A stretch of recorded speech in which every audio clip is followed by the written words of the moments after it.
Com a pandemia, a situação ficou bem complicada. Aí você, de uma hora para outra, você vê a sua renda despencar a zero. Acho que um dos motivos que eu não consigo até fazer publicações, parar para olhar as coisas do Batucando Histórias, é porque dá muita saudade. Muita saudade mesmo da realidade que a gente tinha, da vivência que a gente tinha, sabe? Começamos a ouvir que na Europa tava todo mundo morrendo, bem complicado assim pra gente, né? E aí a gente tinha, nessa primeira semana, a gente perdeu 22 shows que tinham marcado. Viver de música, né? Sempre foi um desafio muito grande, né, velho? Principalmente aqui no nosso estado, que não é que não exista música, existe e muito, né?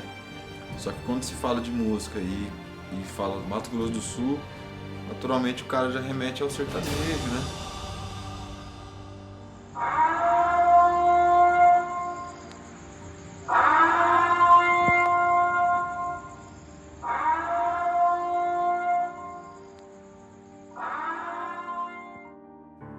Ninguém imaginava que era tão importante ir para um happy hour num barzinho no fim de tarde, encontrar os amigos para descontrair um pouquinho após um dia longo e cansativo, comer e beber alguma coisa ouvindo música para relaxar naquele lugar de sempre. Pelo menos muita gente não esperava que um vírus, que uma doença fosse tão severa com as nossas almas. Isso mesmo, com as nossas almas. Além de atingir fatalmente milhares de pessoas e famílias, trazendo uma dor generalizada, incertezas e uma comoção enorme à sociedade, todos foram obrigados a parar para rever conceitos e comportamentos, obrigados a confinar-se em si mesmos para reinventar um novo padrão de sobrevivência. Essa situação de 1 ano e meio pra cá ficou bem mais difícil, né, cara? Eu tenho 3 filhos. A banda parou, os bares estão nessa situação, né, de abre, não fecha, sai decreto, tem vários bares já faliram, não aguentaram, fecharam as portas aí vem esse lance do se reinventar, né? Muita gente está se reinventando e os músicos estão, para tentar viver de música, estão se reinventando, né, cara? Eu comecei a entrar nesse mundo de aulas, comecei a estudar, né, a questão de como dar uma aula bacana, e entrei nesse mundo de aula para tentar não sair da música, porque é o que eu sei fazer, é o que eu gosto de fazer, né, velho? Dentro do Batucando Histórias, eu sou a contadora de história, brincante, arte educadora, voltada total à ludicidade.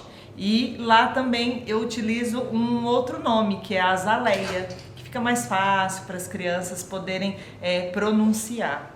E o Batucando Histórias, antes da pandemia, ele tinha uma característica de total apresentação, assim, de apresentações frequentes e relacionadas a restaurantes, escolas, estabelecimentos comerciais, e aí de repente parou tudo. Não tivemos mais escolas, não tivemos mais aniversários, não tivemos mais estabelecimentos comerciais, não tivemos mais apresentações pela prefeitura nem pelo governo do estado. E agora? Trabalho com sonorização para eventos desde 1995, já há 26 anos nessa área. Sou músico também, assim, tocava de gurizada e depois em década de 90 montei outra banda, e aí em 2002 que passei a integrar o Beatles Maníacos, então como guitarrista tocando também. Mas eu não tenho uma conta certa, mas acredito que uns 90% da minha renda, do meu trabalho era como locador de som, locador de equipamento técnico. E a banda era um complemento, era um trabalho que a gente gostava de fazer, assim. O músico não pode nunca falar que a gente toca porque gosta, aí ninguém valoriza. Então é um trabalho que a gente gosta de fazer. Mas nesses 25 anos, 26 agora com esse, né, nunca passei numa situação tão complicada, assim. Eu considero que assim, tenho uma microempresa, então nunca tive um salário, um emprego, algo fixo, que me desse uma renda fixa, mas também nunca me preocupei.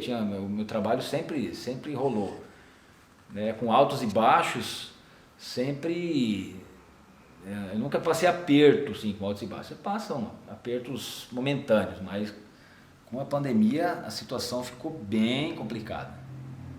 Aí você, de uma hora para outra, você vê a sua renda despencar a zero. Para uma boa parte das pessoas, elas não têm noção do que é isso. Como despencar a zero? Não é como um comércio que perdeu 30%, um restaurante perdeu metade, o outro, sei lá, perdeu 80%. Você perder 100%... O Raivana tem, agora em junho, né, 21 de junho, a gente batizou lá o primeiro show em 97, de seu show inicial. Então a gente vai fazer 24 anos, 24 anos na labuta aí, trabalhando arduamente nos bares da cidade, né? Acho que não tem nenhum bar assim, ou lugar que a gente não tenha tocado no Mato Grosso do Sul e especialmente em Campo Grande. Antes da pandemia a gente vinha de 5 anos seguidos que a banda fazia em média 220, 230 shows por ano. Fora as apresentações que eu fazia voz e violão com alguns amigos cantando outras coisas que eu gostava de cantar que não cabiam no repertório musical da banda, né? Então eu estava vivendo bem de música, vivia brincando com os meus amigos, trabalho no que você quer que você não vai ter trabalho, né? E muito feliz ali com meus filhos, minha família. E eu me lembro bem, assim, parece um divisor de águas, né? Dia 13 de março de 2020, a gente estava em Coxim, a gente estava ouvindo as histórias da tal da Covid-19, nós brasileiros sempre fazendo piadinha sobre a Covid-19, sem saber ao certo o que era, achava que era mais uma gripe, tipo gripe A, gripe suína, que isso ia passar. Mas aí lá em Coxim a gente já ficou sabendo da história, que ia parar tudo e a gente ia ter que ficar em casa, ninguém sabia o que fazer direito, aquela loucura de usar álcool nas mãos, lavar as mãos, tudo que entrar em casa tem que limpar, sapato, roupa, não sabia ao certo dizer como funcionava. Começamos a ouvir que na Europa estava todo mundo morrendo, bem complicado assim pra gente, né? E aí a gente tinha, nessa primeira semana, a gente perdeu 22 shows que tinham marcado. Os músicos que conseguiram assim se manter tocando foram em formatos de dupla ou trio no máximo, e conseguiram espaço para tocar nas casas, nos ambientes que foram surgindo, assim, se adaptando às normas aí sanitárias. Aí você não pode lotar a casa, não pode nada. Então fica aquela expectativa. Como já era dito lá no começo, fomos os primeiros a parar e vamos ser os últimos a voltar. Porque, querendo ou não, o nosso trabalho como locador, até em músico, bandas grandes, assim, depende de aglomeração. Se não tiver aglomeração, não faz sentido você montar um equipamento de som grande, uma estrutura maior. Para quê? Você precisa... Aquilo é necessário quando tem uma quantidade grande de pessoas. Aí você precisa de um equipamento e as bandas poderem fazer shows, mesmo que fossem em locais fechados. Então isso aí ficou suspenso. A classe artística foi a primeira a parar e talvez a última a voltar. Na prática não tem acontecido bem assim.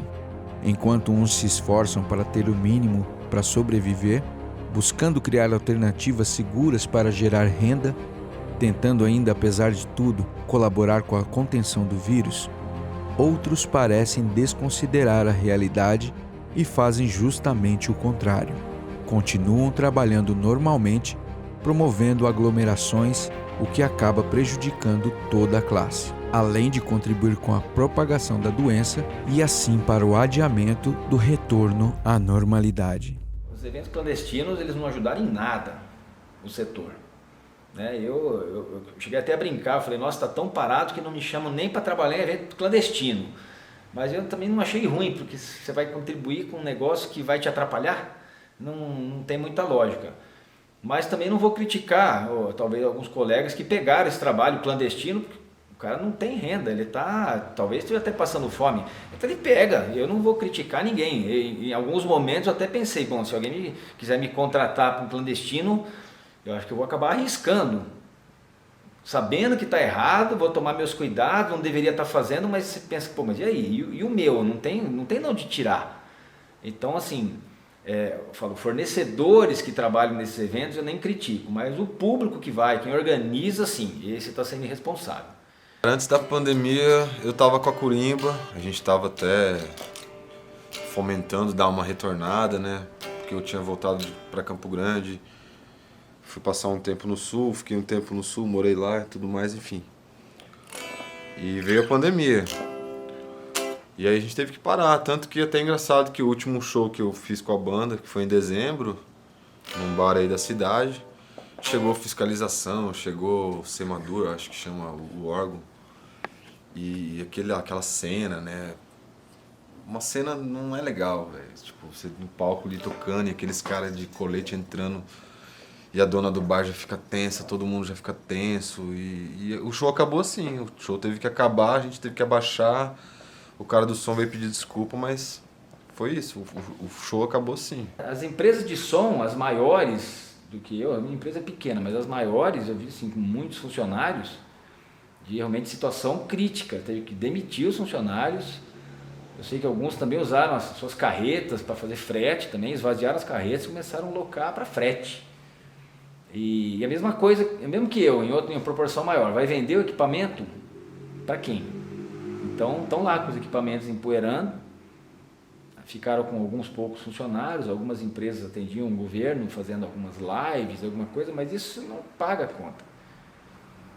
Por falar em live, foi a alternativa dos músicos de fazer live, mas live só rende para quem já é muito famoso. Para quem não é famoso, a live financeiramente ela não resolve o problema.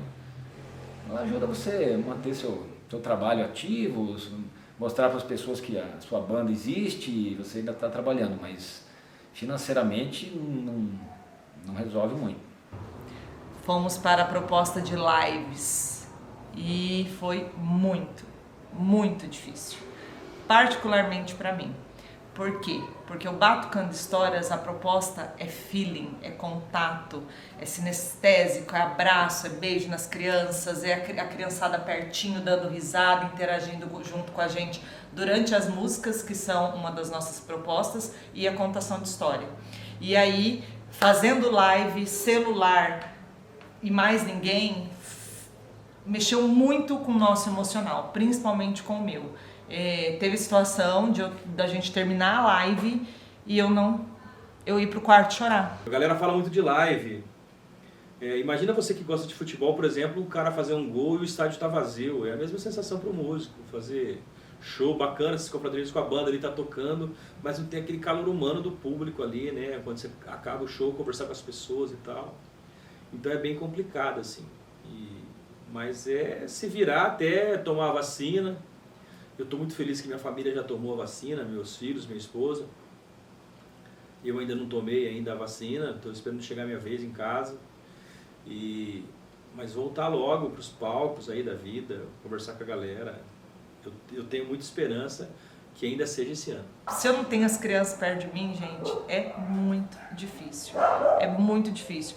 O que me salva hoje como pessoa é poder ainda trabalhar como professora de musicalização, que ainda consigo ver as crianças.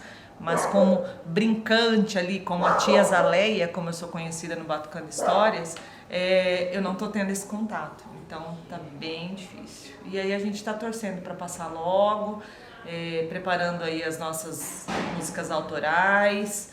E eu acho que a gente só vai animar mesmo na hora que começar a voltar às apresentações, porque aí é o contato, aquela atividade, aquela agitação que traz energia pra gente.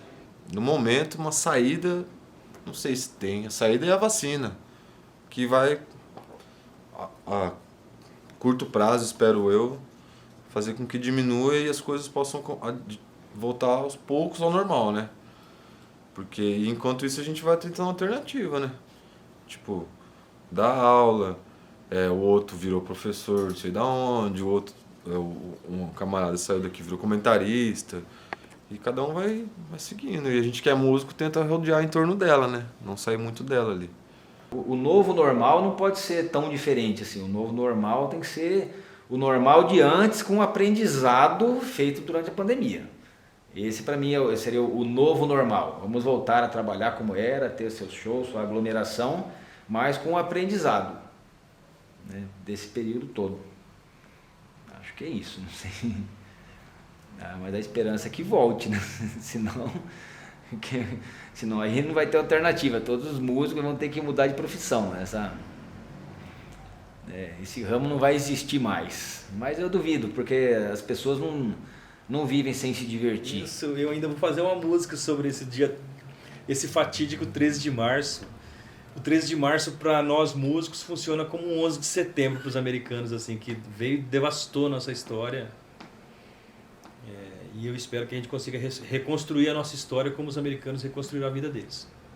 O que eu hoje coloquei para mim é pé no chão, paciência, que a essência já existe, que é o amor pelo que a gente faz, que é o amor pelo que eu faço, que é o amor o amor que eu tenho pelas crianças. Então isso daí não vai mudar. Então a Tia Azaleia vai estar viva e batucando histórias também, de um jeito ou de outro.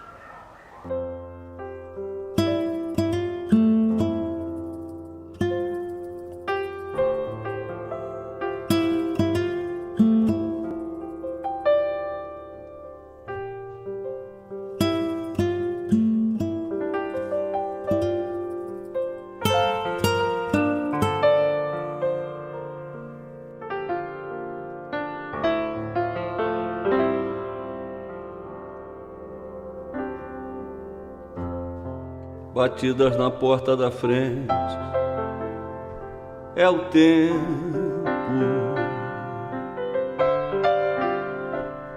Eu bebo um pouquinho pra ter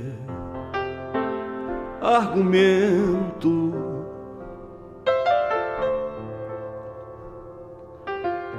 Mas fico sem jeito calado e ele ri. Ele zomba do quanto eu chorei. Inusitado para mim no caso foi que eu criei um canal no YouTube e eu fiquei pensando, eu estava já criando um canal para falar sobre futebol e música e estava muito parado porque teve a pandemia naquele início, veio e parou tudo, né? Falei, vou fazer comida. Aí comecei a fazer uns pratos de comida que eu via minha avó, minha mãe fazendo. Resolvi fazer ali e comecei a arrumar um outro emprego, um novo ciclo de amizades, assim, que não tinha nada a ver com as coisas que eu gostava, que é a comida, né? Você tem um canal? Tem um canal, Hugo Carneiro, né? E aí a gente brinca que quando fala sobre futebol, o Carneiro, o comentarista roqueiro, né? Bem, criou slogan. Daí quando eu faço meus pratos de comida e chamo as pessoas para entrar no canal, eu peço hashtag ajude o roqueiro a virar cozinheiro.